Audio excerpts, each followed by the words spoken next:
Hi guys, welcome to Clockwork Dandy Noodles, the channel for ramen and all things anime, because anime is godly. And yes, I may be a wee bit hyper right now just because there's a lot of sugar in my house because it is Christmas. So there's a lot of sugar and it's all I've got because I'm in tier 4 and I can't go nowhere. So let's break down anime because anime never goes anywhere. This week we are going to have episode 12. I believed that this would be the end episode. It is not. We still have an episode next week. So next week the only video I'm releasing is the end of Noblesse. So all my other animes have ended. This is the only one which is ongoing. So that's why I got confused. For that, make sure you guys dive over to the Discord channel. Give that a like so you get a notification whenever videos go up on the channel. In a few weeks now, my winter 2021 breakdowns will start. Check out the video to check what 4 anime are going to be broken down on the channel.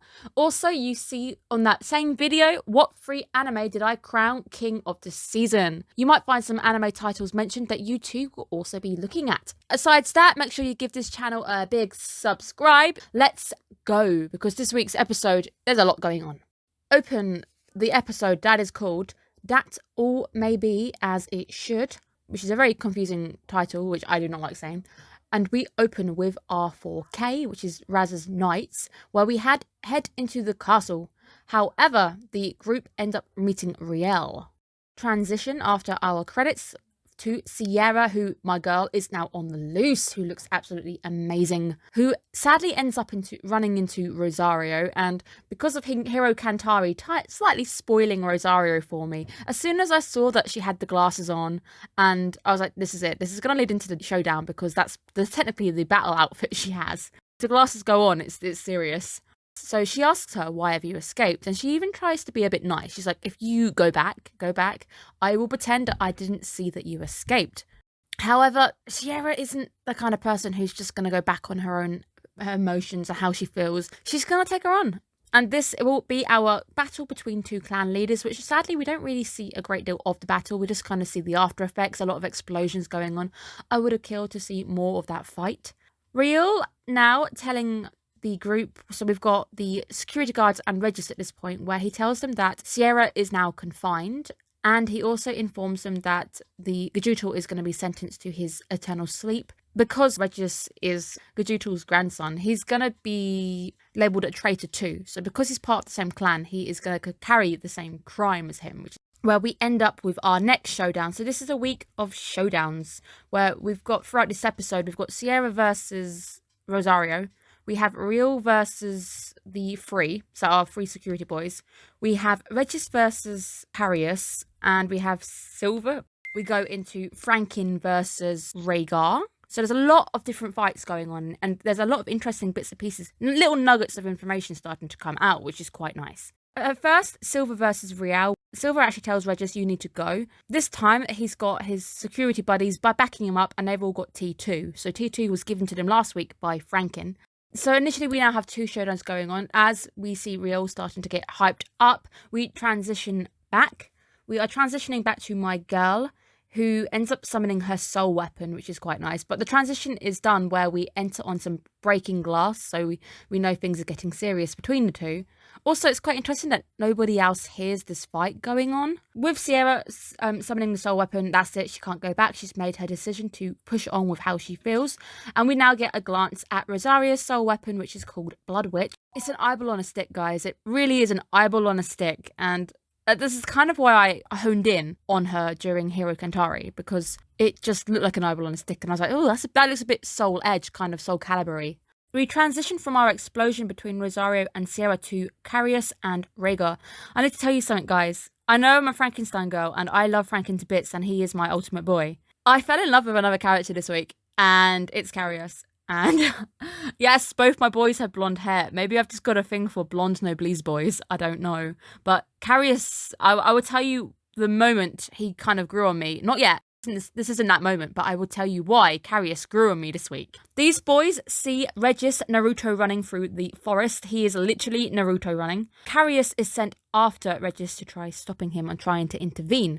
And we do get a bit of information that Carius actually sees Regis as a younger brother to him, which is quite nice. Where we cut back to our fight between Silver and Riel. with RK4 obviously backing him up. And we learned that we need to get Real a little bit closer so Takio's gun can actually reach, because right now he's out of range. So we're going to use Silver as a distraction. And I was like, okay, what are they going to do? Is he just going to fight him or something? No, it's even better. Silver decides to start a verbal fight. So he starts to try triggering him, and I love it. It's that all three of us together aren't half your age, and he starts to call him old. Old jokes, man, they're serious. Old jokes get pretty serious. I bet if you added my age to these three's age, we still wouldn't be half of what Real is. I think Real's 400. Yeah, he's not going to be... Even adding mine on there isn't going to add to anything. This really does actually work, and Real is triggered into attacking, where we see the gun hitting him. They are able to trigger the bullet via Tao's computer to electrocute Real, which is quite cool. But we see how pissed Real is, where he summons his soul weapon. And that happens in a very bright flash. That flash is also seen where we transition to Raz and Franken. Franken says he believes in the three, but that's when Raz now calls him out. He says as well, don't you want something else? And that then cuts to my boys, Carius and Regis. I think this might have been the moment where it started to trigger my affections for the character that is Carius. Regis tries to feign a bit of innocence. He's like, I'm here to know the truth. I'm here to know the truth that the clan leader has actually betrayed. I want to understand. Carius tells him to leave and come back when things settle down. But Regis says, no, I need to know. Even if it is deliberate, I will now accept my punishment. This might have been it, where he says, if you are that determined, you have to get past me, and it's trial. He's challenging him. He's testing his resolve. If you lose to me right now, you will be of no help to Gajuto. So if you are able to graze me, I will assist you in seeing Gajuto. Yeah, I think this is it, because I've even put a little note. I like this dude. This dude is actually playing fair, and this dude is actually listening. He's being reasonable. So we go into a nice scene, into it's not such a good situation, but to a situation where between Real and Silver, and sadly this is getting quite bad for Silver, where Real actually lands a blow on Silver. The gun is sadly out of range, which forces the two boys to have to move from their locations, but Silver starts to take a beating because they're not getting there quick enough. We do see him using that move once more, where he summons the doppelgangers. This messes with Takio's ability to aim, because obviously he uses guns, and if he's aiming for multiple moving targets, he's unable to hit any of them. And that is also where Takio and Tao get caught up in a blast from Real, and somehow they are not dead by this. Silver praises Regis and says, even though he's a spoilt brat, he is indeed a proud, true noble, and Real is not. Real is the opposite. He is a coward. This week's episode really made me consider, what is the opposite of noble? And I think it is coward. I think if you're being noble, you're standing up for what you believe, you're doing the right thing. But cowardly, I think maybe is the opposite, where we are stopped by Rhaegar making an appearance.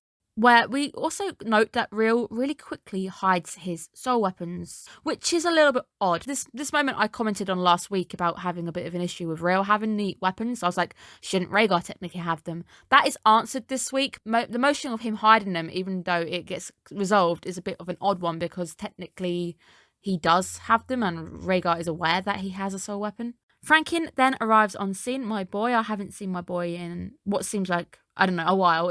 He was indeed worried about the three of them. He announces that he battled the previous leader, their father essentially. He says, I battled him, where Rhaegar tells Real to stand down because Franken's level is just above you, where we see him summon a soul weapon. So I was initially like, oh, either these are different blades or it's the same blades in a different form or something. And maybe the fact that the blades are affected by the user, so they change weapon according to who's using them. It's not quite that way. They both technically have a weapon, but their weapons are both different. They got different names. The soul weapon their father had was split into two, which I kind of figured it was one of that. So if you go back to my actual predictions, I said it was one of two things, and I did say it's a possibility that one's got one blade, the other's got the other. Franken summoning his dark spear once again, where we get a clash. That transitions back to Regis and Carius, slowly just building my love for the character, where we see Regis hasn't landed a blow, but his resolve is iron. His resolve is not broken. Even though he has been beaten down to the floor, he gets back up. Inside his brain, we get the moment where Gajuto tells him, you need to live noble, you need to make sure you live with no regrets, and his resolve hasn't been broken. He needs to stand up, he needs to be proud, quite nice, and he doesn't need to run, and he starts to power up. This now leads us to Razgiria, my least favourite character. I really hate this character. I am so sorry. I apologise last week as well, because there's probably somebody out there who likes her as a character. And she's in front of her father's coffin. She is also aware that her father would object to the way she thinks and the fact that she wants to fight Raz. But she says, I'm going to correct your mistake of trusting the wrong person. Where Gajutal is then summoned to be put to eternal sleep, and so is Rosario, which takes us back to the Seira and Rosario section, where poor Seira is sat on the floor wounded. We didn't really get to see much about this fight, which kind of annoys me, but it seems like Seira has lost to Rosario. We then cut to Rhaegar versus Franken. We also see that Rhaegar has a really nice little trick, and it's called melting into the surroundings, where he vanishes. But Franken, being a very smart cookie, is able to figure out the trick, and he starts to fire at the floor, and he reveals where Rhaegar actually is, who also uses the doppelganger effect. So he summons multiple Rhaegars. So does the ability run via clans? So does the clan you're part of, the blood that you're sharing, also determine what abilities you can and cannot use? Which is an interesting question I've got. Real just acting not noble. He is just so the opposite of noble right now, where he attacks RK4 whilst the fight is going on, and he tries to attack towards them. That causes Franken to try blocking and saving his comrades, where he takes the damage from Rhaegar's attack. Rhaegar gets some kudos here. I have mad props to the boy for what he does, where he has so much respect, and the fact that he himself is noble. He is being noble. He wounds his own self out of respect for the fact that if Rhael had not actually attacked, his attack wouldn't have even hit Franken. And he's being noble. That is what we mean to be noble. He understands that he wants to win a fight fairly. He doesn't want to have these dirty, underhanded tricks of Real creating a diversion and stuff. And then he announces that the technique they use relies on stealth, and the soul must never become cowardly, which kind of is a little bit of a dagger towards Real, because Real is a coward. And Franken praises Rhaegar, and he says it was a correct choice for you to be the successor. We go back to Regis taking a beating, and he ends up being caught by Carius in his arm. That's the point when I was going, oh my god, I love Carius. I adore him. I have two blonde boys who I absolutely love to bits. Very gently punches him in the ribs and says, please don't forget the promise that you made. And it's that smile. This smile made it so worth it. And it also solidified the fact that I adore Carius. That smile is amazing. And he says, living with the humans has changed you, where Regis just kind of nicely just goes, oh, that's unfortunate. Now going into the rundown, where we see Gajutal and Seira both in handcuffs, and I hate you. I really hate Razgiria. Razgiria, whatever your name is. She tells Seira that if she is indeed admitting to protecting Gajutal, she too will be sentenced to eternal sleep. Don't touch my girl. You do not touch my girl. This, however, rattles the room, where we see that Rosario is not happy. But Gajutal, being the oldest man in the room, decides to speak logic, and he notes that we are here in the place where the previous lord is sleeping. Is this the sanctuary, the place that Raz is heading to? You wanted me to beg for forgiveness in front of the old lord. Gajutal then says neither Raz nor Seira have committed a crime. Then that is when Razgiria tells everybody that let's just wait a bit longer. I'm also going to be sentencing Raz to eternal sleep right here. So she knows that Raz is coming, and she definitely is aware that he's going to be there, but her intention is to essentially kill Raz when he arrives. You better not. Do not touch my boy. You don't touch my other boy. He's my non-blonde boy. And Gajutal then reminds her about Frankenstein, where he says he's not even a noble, but his powers was equal to a clan leader, and he's the only human to ever be acknowledged by the previous lord. Which cuts to the fight, ironically, between Franken and Rhaegar. And we have noticed that Rhaegar has removed some layers, because he's getting hot, guys. It's getting a little bit hot in here. My boy smirks. I don't know, I feel like I haven't had a screenshot of Franken for a bit, so forgive me for having this up for a little bit. The two end up clashing, where we start to see Real acting a little bit regretful about not throwing his soul weapons away so his brother's soul weapon could absorb the power. Rhaegar then takes a full-on blow to the stomach, and that is when Real offers up his soul weapons. And this is the clarification moment. So last week, I said it was a bit weird that Real had the weapons when it should technically be Rhaegar. So I had a few ideas. I said it was either he had them or he'd stolen them, or he had half a blade and the other one had the other. It was my second option there. The previous gave a soul weapon to Real, and I really did call this, that both of the brothers have a weapon. He split his own soul weapon into two, so they both have a weapon. But we also learned that this isn't actually a legal move. This is not permitted. It would be frowned upon. So he's made a very risky call, which means that both brothers have got a duty to play that they alone can only fulfill. And Rhaegar says, do not throw away your father's wish.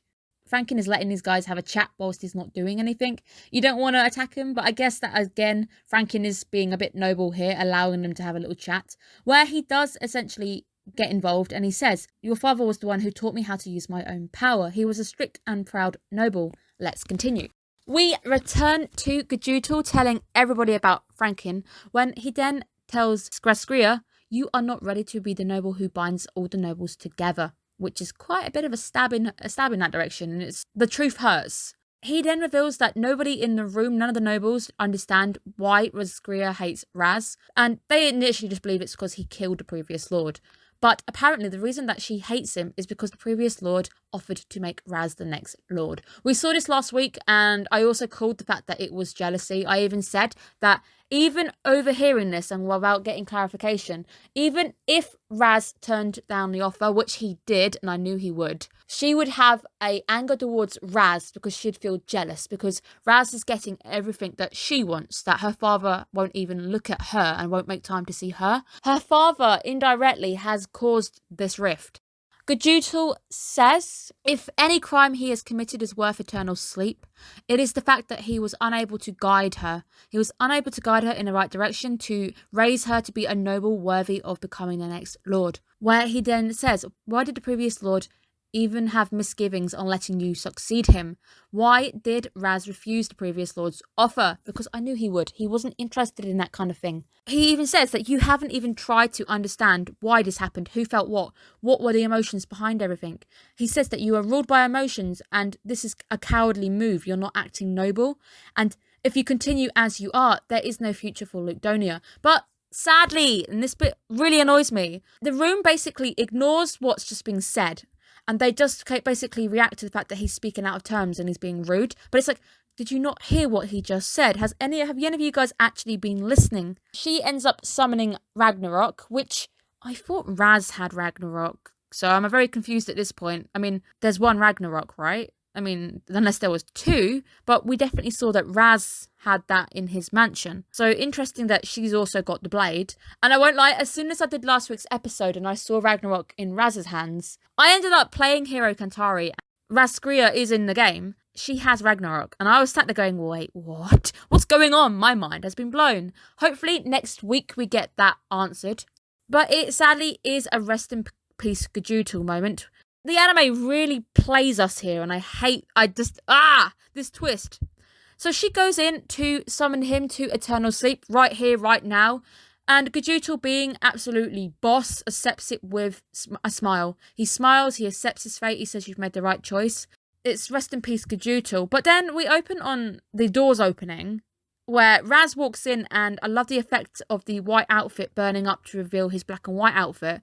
But that's when it ends, and then the end sequence is that same sequence with Raz going into a room, and he says, wrong room.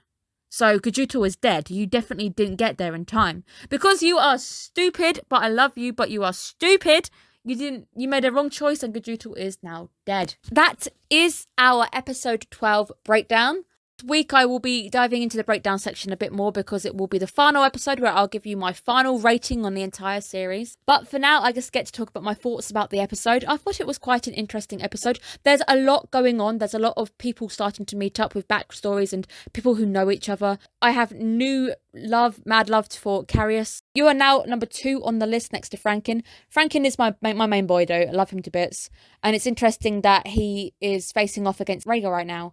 Gonna be interesting to see how that is resolved and whether Franken gonna be there when Raz gets attacked by Rhaegar, which is definitely gonna happen. So is he gonna be there present for that? I don't think he will. I think he's gonna be too busy fighting. It's interesting to see as well the development arc for Regis, who is definitely shaping up to be a true noble. He's not just that spoilt brat we saw from the earlier episodes of him just having a very foul temper. He's definitely shaping up to be someone I think Gajuto can be proud of. Speaking of Gajuto, I am heartbroken because he definitely grew on me. I think he's a great character.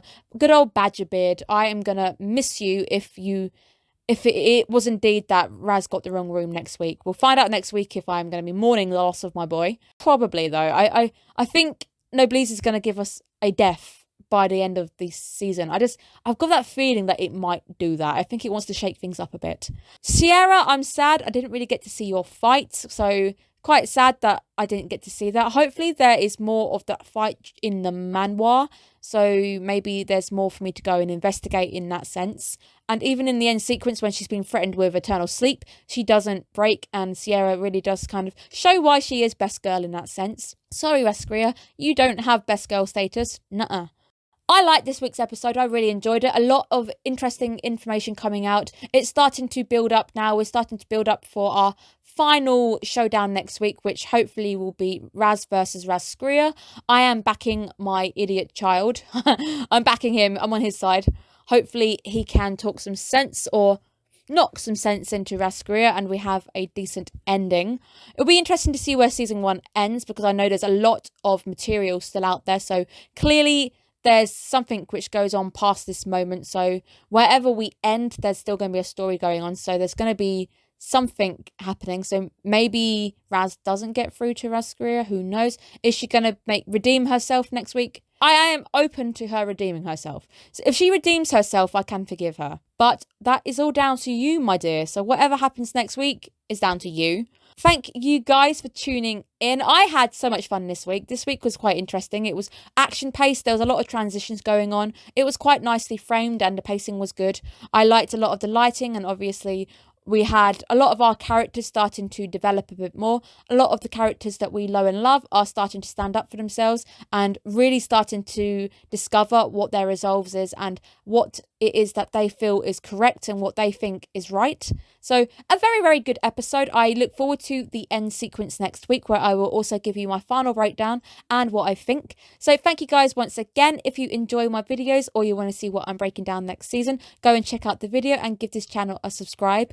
Thank you so much. Have a good Christmas, guys, because I think this is the last time I speak on the channel before Christmas.